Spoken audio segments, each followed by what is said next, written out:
Les amis, bienvenue, j'espère que vous allez tous très bien, on se retrouve pour une nouvelle vidéo. Et malheureusement pas pour célébrer une victoire de l'équipe de France, c'est une défaite à Dortmund 2-1 contre les Allemands, contre les camarades de Thomas Müller, qui, je sais pas, je reconnais pas exactement cette émotion-là, si vous avez le mot. Je vais dire la joie de Thomas Müller devant Malik Thiaw, qui lui était pas titulaire pour une fois, en tout cas par rapport au dernier match. Contre le Japon, les Allemands qui devaient quelque part se ressaisir, se racheter. Un match qui avait coûté la tête d'Hansi Flick, c'était Rudi Völler donc, qui était sur le banc en tant qu'intérimaire. En attendant le prochain coach de la Mannschaft, peut-être Julian Nagelsmann. Sur notre banc, bien sûr, c'était Didier Deschamps et la grise mine au coup de sifflet final à Dortmund. Donc, les Bleus s'inclinent 2-1.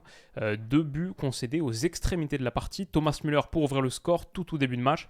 Et Leroy Sané à la fin, ça fait 2-1 malgré la réduction du score d'Antoine Griezmann sur penalty. Bon, je trouvais que c'était un match, honnêtement, pas le plus intéressant à regarder, c'était un peu soporifique par moment, on va pas s'étendre de manière très exhaustive sur la partie, ou en tout cas ça va être assez rapide. Mais c'était un match intéressant pour une raison peut-être, c'était l'absence de Kylian Mbappé, qui était sur le banc pour un petit souci, je crois, sur voûte plantaire, un truc qui affecte aussi un petit peu son genou. En tout cas, il avait une petite blessure, et du coup il a disputé précisément 0 minutes sur le banc du début à la fin. Assez intéressant de voir l'équipe de France sans lui. Et je vais dire, pas hyper rassurant aussi. Quelque part, parfois on peut se demander, on peut se poser des questions sur la place, le rôle octroyé, accordé à Kylian Mbappé. Bien sûr, c'est notre meilleur joueur, notre joueur clé. Mais il y a des moments où peut-être on se dit, il marche un petit peu sur les plates-bandes, sur les pieds d'Antoine Griezmann, sur certaines séquences. Veut se faire un petit peu trop dépositaire du jeu, meneur de jeu. Donc tout n'est pas parfait avec Kylian Mbappé en bleu. La première période contre l'Irlande, par exemple, elle est un petit peu révélatrice. C'est quand même bien mieux avec lui. Même un mauvais Kylian Mbappé, je prends tous les jours, je pense. Et on l'a vu sur ce système des Bleus. Donc 4-4-2 ici, selon TF1, avec Rabiot sur le côté gauche, Camavinga, Tchouaméni associé au cœur de l'entrejeu, Coman autre côté, Kolo Muani, Griezmann, Kolo Muani titulaire aussi. Et quelque part, bon, c'est pas catastrophique, mais Giroud, j'aime bien aussi. Peut-être qu'on a vu à quel point Mbappé, son absence était dommage. Bon, Giroud aussi. Sinon, Todibo Saliba, présent en charnière centrale, on va en reparler dans quelques minutes.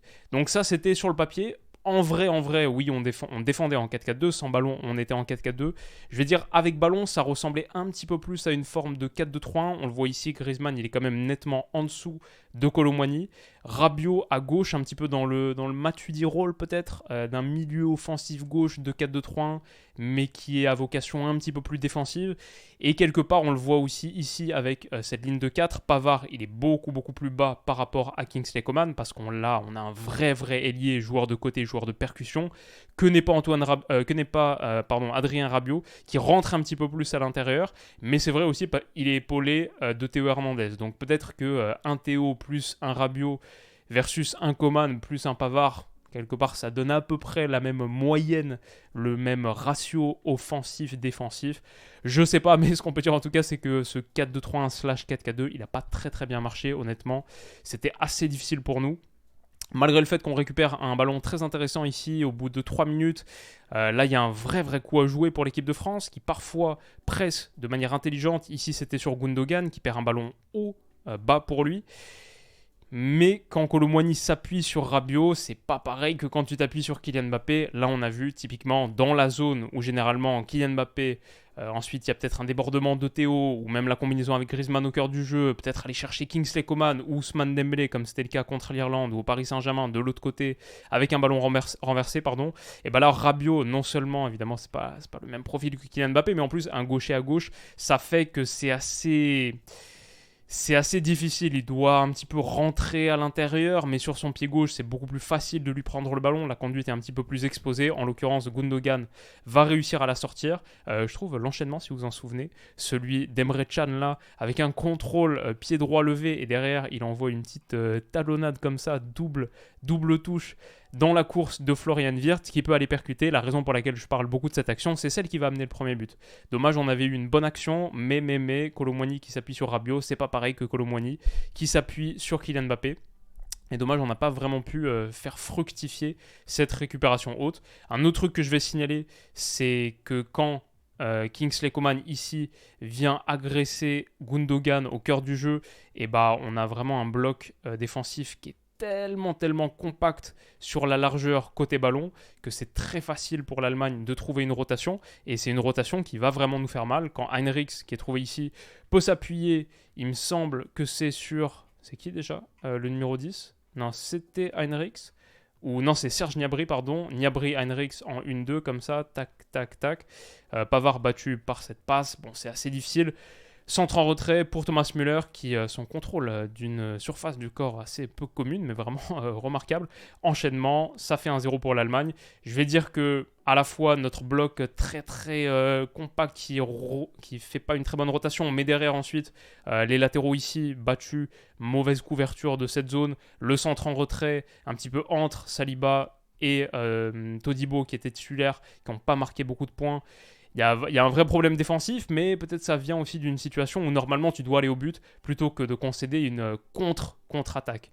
Une transition défensive qui provient d'une transition offensive qui était pourtant très intéressante à jouer avec cette récupération haute, il me semble, de Kamavinga dans les pieds de notre ami Ilkay Gundogan. Donc ça fait 1-0 pour l'Allemagne. Il y a eu d'autres moments qui m'ont un peu inquiété face à la pression allemande.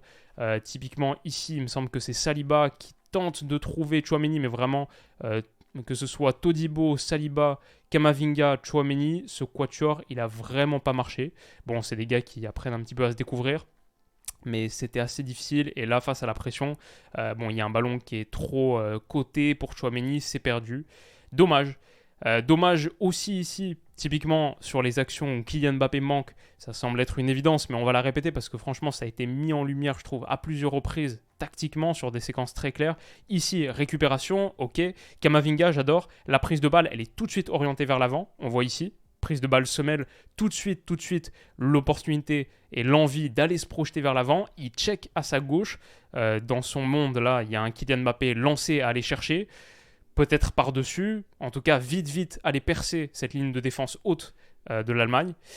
Mais comme en vrai il n'y a personne, ni Théo qui est ici, ni Rabiot qui est là, aux côtés d'Aurélien Tchouaméni, dans son rôle classique de milieu de terrain, en fait il n'y a personne vraiment devant lui, personne à aller chercher. Et non seulement ça prive la France d'un danger, mais ça la met elle-même en danger, parce que quand il n'y a personne à aller chercher, tu es obligé de jouer derrière, et c'est la contre-pression allemande, le gegenpressing qui peut se mettre en place, et on le voit ici, avec Todibo qui est chassé là par Thomas Müller. Cette action elle va finir ici par une perte de balle, je vais dire, dans nos 35 mètres. Alors que normalement, là, il y a un vrai bon coup à jouer classiquement pour l'équipe de France quand elle est augmentée de Kylian Mbappé. Son absence change beaucoup de choses, c'était pas le seul critère du match, mais j'ai trouvé que ça a pesé. La sortie sur blessure de Gundogan, elle nous offre un petit peu de répit. On a pu un peu mieux contrôler l'entrejeu, avoir une fin de première période plus réussie. Je vais dire aussi sur coup de pied arrêté, l'Allemagne a encore de vraies faiblesses. On l'a vu, Tchouaméni, je crois qu'il a 3 têtes cadrées à l'intérieur des 10 mètres sur ce centre de Griezmann, sur ce coup de pied arrêté excentré ici. Il faut une belle déviation de Ter Stegen et 20 secondes plus tard, sur un corner joué à 2, que l'Allemagne nous laisse vraiment jouer à 2, encore une fois, tête cadrée, où il se gêne un petit peu avec Benjamin Pavard. Je pense que Tchouaméni doit finir à 4 ou 5 frappes et au moins 4 cadrées. Il y a eu des choses intéressantes aussi, comme le match de Kingsley Coman que j'ai bien aimé. Là, il est trouvé dans un ballon dans la profondeur par Benjamin Pavard. Il s'appuie sur Griezmann. C'est dommage que Grisou n'ait pas été très inspiré, parce que là, il y a vraiment le ballon, le 1, 2, 3 à mettre à Kingsley Coman dans la profondeur pour percuter, faire mal dans le dos d'une défense, voilà, Heinrichs qui a été battu. Bon, finalement, il décide de se retourner, aller chercher l'autre côté. Mais Théo Hernandez, encore une fois, il n'a pas vraiment d'appui de son coéquipier classique Kylian Mbappé, donc il est obligé de rentrer pied droit, tenter une frappe pied droit. Le pied droit de Théo Hernandez, c'est pas forcément le meilleur pied droit de l'univers, et d'ailleurs son frère s'en amuse. Je trouvais que cette image-là, 5 secondes après le tir, elle était assez marrante. En tout cas, voilà, difficile pour nous d'exploiter les deux côtés et d'être percutant sur la largeur, sur toute la largeur du terrain, en l'absence de Kylian Mbappé. Quand tes attaques sur le côté gauche, tu les mènes quasiment uniquement avec Théo Hernandez qui peut s'appuyer sur pas grand monde, ou un Rabiot qui doit rentrer de manière un peu bâtarde sur son pied droit. Difficile. Même Kamavinga, finalement, que dégaucher vraiment à gauche, c'était un petit peu difficile pour nous dans cette zone. Coman, récupération haute. C'est intéressant ce qu'il fait. Encore une fois, ici, quelques minutes plus tard, il mange Heinrichs et peut exploser dans la moitié terrain adverse. Malheureusement, il est repris par Can, un petit peu comme Dembélé peut-être contre l'Irlande. Bon match, je vais dire, dans l'ensemble de Coman, un des meilleurs offensifs français, peut-être le meilleur offensif français, mais un peu frustrant aussi au moment de vraiment faire la différence. Je crois qu'il était un peu cramé, là, on le voit à la fin de la première période, alors qu'il a réussi son premier geste, là, il se fait rattraper par la patrouille, en l'occurrence Emre Can, qui pour le coup, surprenamment, je trouvais, a fait un bon match. Mais derrière, on le voit, il est un petit peu, Coman, il est en vraie grande difficulté physiquement ici. Ok, donc la première période se termine là-dessus. On aurait pu être à un partout, franchement, parce que cette action de Rudiger sur Kolo Muani, pour moi, c'est péno tous les jours. Il n'intervient pas sur le ballon, il le pousse avec les deux bras dans le dos, comme ça, c'est pas un épaule contre épaule. Donc on peut se sentir un petit peu lésé là-dessus. On a une belle opportunité aussi de revenir à un partout au retour des vestiaires 10 minutes après. Tchouaméni, j'adore parce qu'il est vraiment obnubilé par le but et sa superbe frappe mérite d'être exploité. Là, sur cette situation, il est pourtant, genre comme au basket, on lui ouvre le champ pour qu'il soit sur son pied gauche. C'est Wirtz, il me semble, là, qui vient défendre sur Tchouaméni. Mais il va quand même aller chercher son pied droit en contournant, en prenant le long chemin autour de Florian Wirtz et il déclenche ici. Ça va être stoppé par Ter Stegen, mais il faut une belle parade pour la sortir. Et là, ça revient dans les pieds de Kolo Muani. Je me dis, c'est bon, c'est l'occasion de rétablir l'égalité, mais il glisse. Le terrain particulièrement glissant à Dortmund, une nuit un petit peu pluvieuse, notamment en seconde période. En tout cas, Kolo Muani glisse. Dommage à l'image de sa partie qui a été dans l'ensemble un peu ratée. Même si des circonstances atténuantes ici et là, mais dommage parce qu'il aurait sans doute pu, ou il aurait lui aimé faire plus du temps de jeu qui lui a été donné ce soir en Allemagne. Tchouaméni déçu, voilà, c'était une belle frappe qui aurait pu nous permettre de revenir un partout. Sinon, j'ai trouvé dans l'ensemble que Florian Wirtz, si on doit distinguer quelques Allemands, Florian Wirtz a fait un très bon match. Genre là, quand il est servi par cette passe de Can et qu'en un contrôle, il se met dans le sens du jeu, bon, c'est ce qu'on est habitué à voir Wirtz faire, mais ça a été assez délicieux. Nous, à l'inverse, on a eu plus de mal à se trouver, même avec l'entrée de Dembélé et de Marcus Thuram par exemple. On a ici Dembélé qui trouve Marcus, mais derrière la remise, voilà, incompréhension entre les deux, elle est beaucoup trop longue, il n'y avait pas vraiment l'espace où la mettre.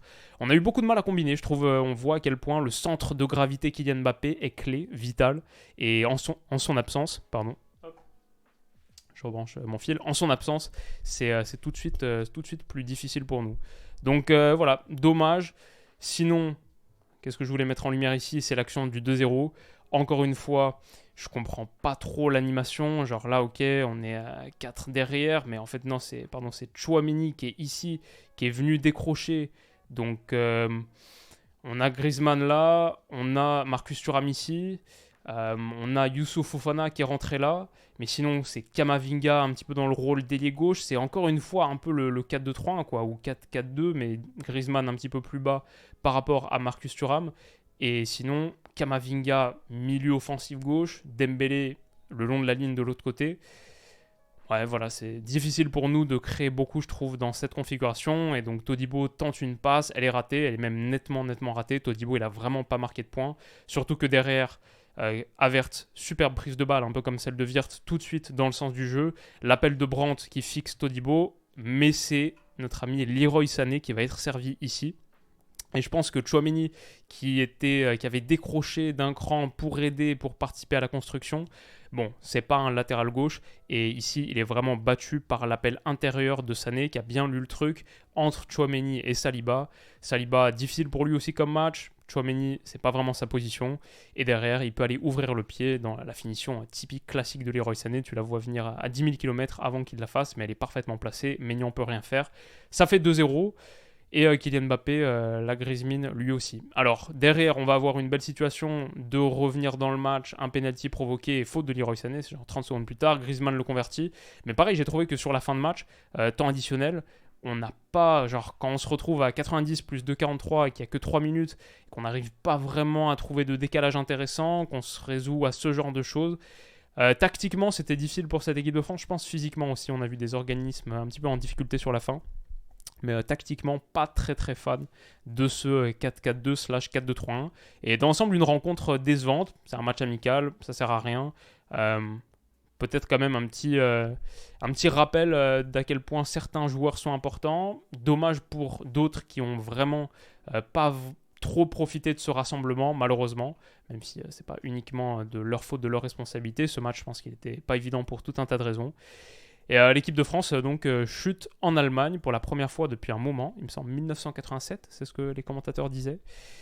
Difficile soirée pour nous et pas la plus divertissante si on est honnête. Moi je vais aller me coucher tranquillement et on se retrouve très vite pour une nouvelle vidéo. Il y a la draft Ligue des Champions qu'on a tournée cet après-midi avec Stan. Rendez-vous jeudi matin pour une très très grosse vidéo. J'ai hâte de vous dévoiler nos équipes. Prenez soin de vous les amis, passez une excellente soirée et nuit et on se dit à bientôt. Bisous.